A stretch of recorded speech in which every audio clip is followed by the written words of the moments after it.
Hello students, I am doctor Vikrant Gupta, computer science प्रथम महाविद्यालय।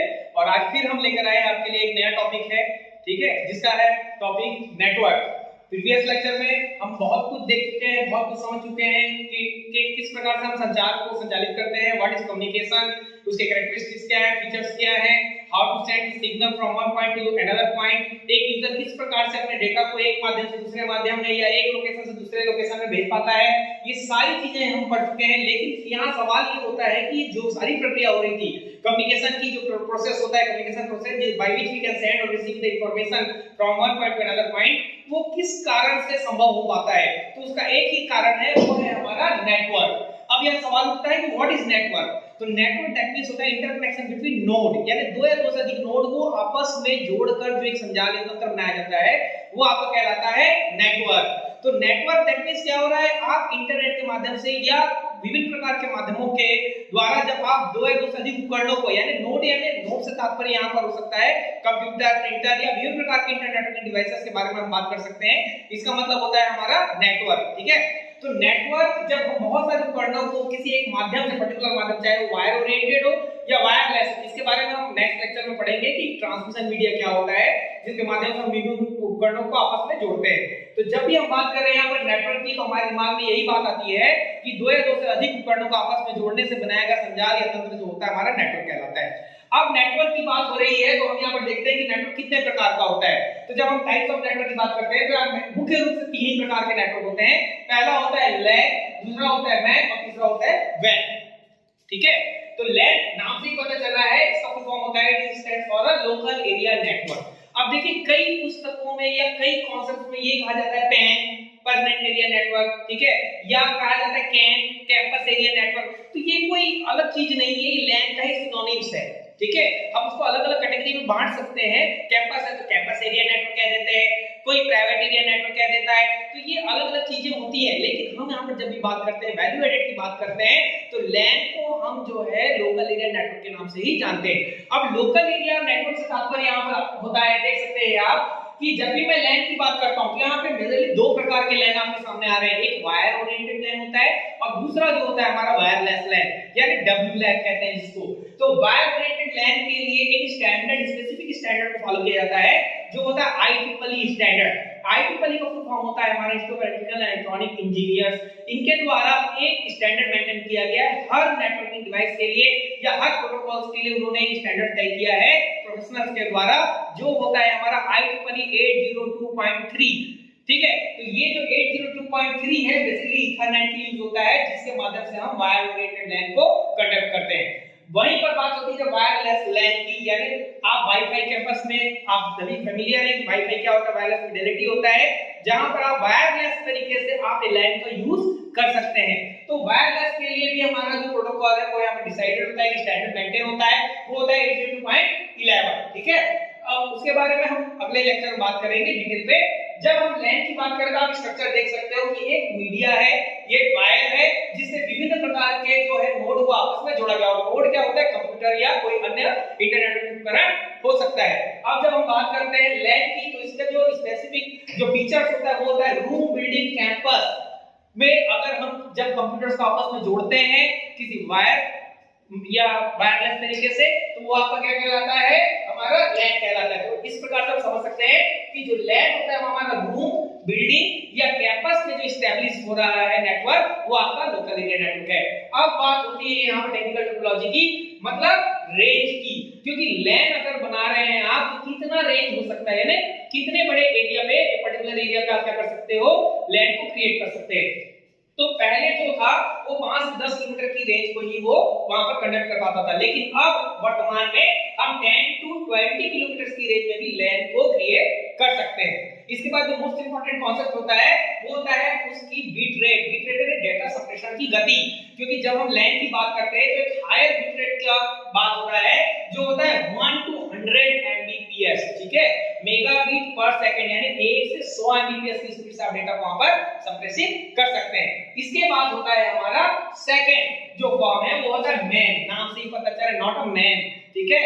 ये मैन मतलब man stands for a metropolitan area network, नाम से ही पता चल रहा है मेट्रोपॉलिटन एरिया नेटवर्क, यानी जब दो या दो से अधिक लैन को जब हम आपस में जोड़ रहे हैं तो वो आपका एक मैन क्रिएट कर रहा है, मेट्रोपॉलिटन एरिया नेटवर्क क्रिएट कर रहा है। तो ऑब्वियस है कि अगर लैन को हम जोड़ रहे हैं और आप देख सकते हैं यहाँ पर हम जैसे एक डिस्क को बनाए हैं, ये वीसेट होता है वेरी स्मॉल पार्टिकल टर्मिनल, जो वायरलेसली जोड़ रहा है दो अलग-अलग सिटीज में मौजूद जो लैन है।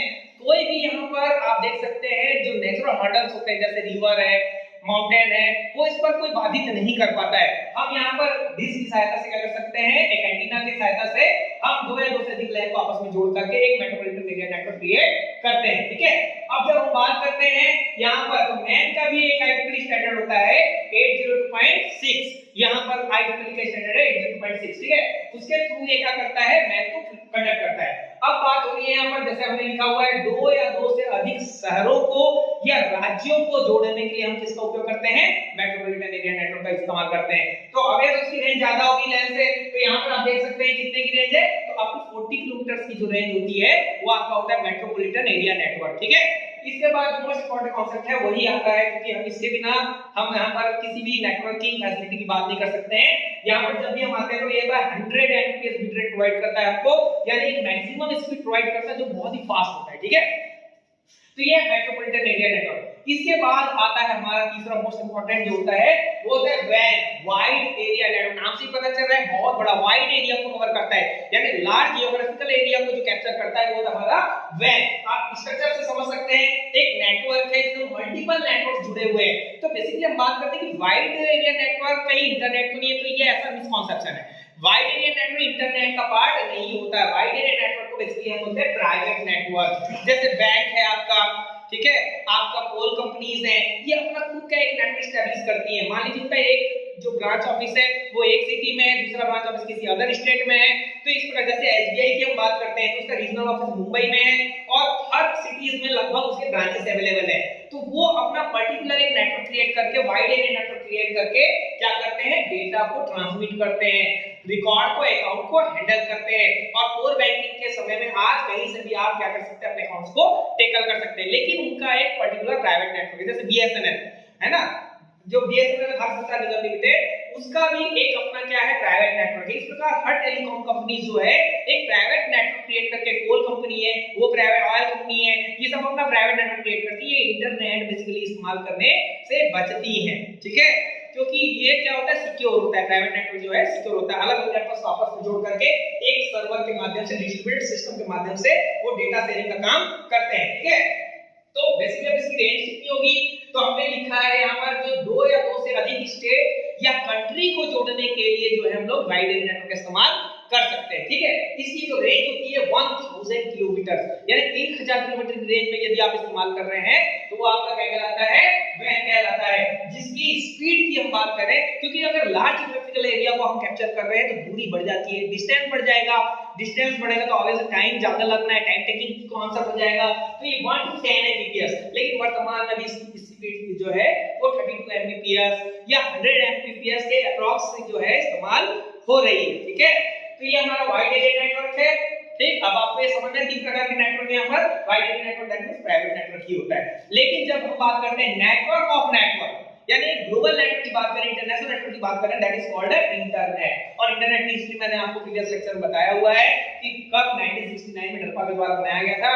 Department advance research project agency जो अमेरिकन मिलिट्री डिफेंस एकेडमी का एक पार्ट है, जिसके द्वारा ही इंटरनेट को वहां पर लोगों के बीच में लाया गया। पहले मिलिट्री में इस्तेमाल किया जाता था, फिर ER नेटवर्क जिसका एजुकेशन रिसर्च नेटवर्क, फिर RABM जिसको बोलते हैं रिमोट एरिया बिजनेस मैनेजमेंट। इस प्रकार ये फिर जनरल वे पे हर के पास इंटरनेट की अवेलेबिलिटी हो गई। तो इसकी जो रेंज है, अगर हम बात करते हैं इंटरनेट की, तो अप्रॉक्स 10,000 किलोमीटर की रेंज कवर करता है। दो या दो से अधिक कॉन्टिनेंट्स को जब जोड़ा जाता है आपस में, तो यहाँ पर हम किसका इस्तेमाल करते हैं, इंटरनेट का इस्तेमाल करते हैं। अब बात होती है कि जो हम नेटवर्क इस्तेमाल कर रहे हैं, लैन, वैन, मैन और इंटरनेट, तो बेसिकली इसका पर्पस क्या है, इसका एप्लीकेशन क्या है, यूज क्या है, एडवांटेज क्या है, लाभ क्या है। क्योंकि बिना एडवांटेज के हम किसी भी इस्तेमाल नहीं करते, कोई भी उपकरण का इस्तेमाल नहीं करते या कॉन्सेप्ट इस्तेमाल नहीं करते। एडवांटेज बेसिकली यही है कि नेटवर्क की सहायता से आप क्या कर सकते हैं, रिसोर्स शेयरिंग का काम कर सकते हैं। दैट मींस पहले अगर हम बात करते हैं पहले जमाने की, अगर 10 कंप्यूटर रखे हुए लैब में और प्रिंटर से प्रिंट निकालना है तो जिस भी कंप्यूटर से हमको प्रिंट निकालना है उस सिस्टम से हमको प्रिंटर की कनेक्टिविटी करने की आवश्यकता पड़ती थी। यानी अगर 10 कंप्यूटर तो 10 प्रिंटर की आवश्यकता है, 10 कंप्यूटर तो 10 स्कैनर की आवश्यकता है, क्योंकि सब अलग-अलग इंडिविजुअल स्टैंडर्ड मशीन के रूप में इस्तेमाल होता था। लेकिन नेटवर्क से हमारा फायदा यही हुआ कि हम सारे कंप्यूटर सिस्टम को आपस में जोड़ दिए और एक प्रिंटर पे अगर आपको कमांड देना तो किसी भी सिस्टम से, पर्टिकुलर सिस्टम से आप नेटवर्क की सहायता से प्रिंटर से आप ऑर्डर करके प्रिंट निकाल सकते हैं। इससे फायदा ये हुआ कि कॉस्ट हमारा कम हो गया, कॉस्ट कम हो गया और ये कॉस्ट इफेक्टिव सिस्टम के रूप में हमारे सामने में आता है और रिसोर्स को हम आसानी से शेयर कर सकते हैं, चाहे प्रिंटर हो, स्कैनर हो, कितने भी रिसोर्सेस हो आज हम इस्तेमाल कर सकते हैं, आसानी से शेयर कर सकते हैं। और दूसरा जो मोस्ट इंपॉर्टेंट एडवांटेज है वो है इंफॉर्मेशन शेयरिंग। आज हम दुनिया के किसी भी कोने से बैठ करके इंटरनेट की सहायता से क्या कर सकते हैं, नेटवर्क की सहायता से क्या कर सकते हैं, इंफॉर्मेशन को आपस में शेयर कर सकते हैं। तो आई होप ये कॉन्सेप्ट आपको समझ में आ गया होगा। इसके और बारे में आगे हम पढ़ेंगे नेक्स्ट लेक्चर में, फिर मिलते हैं नेक्स्ट लेक्चर में। Thank you so much.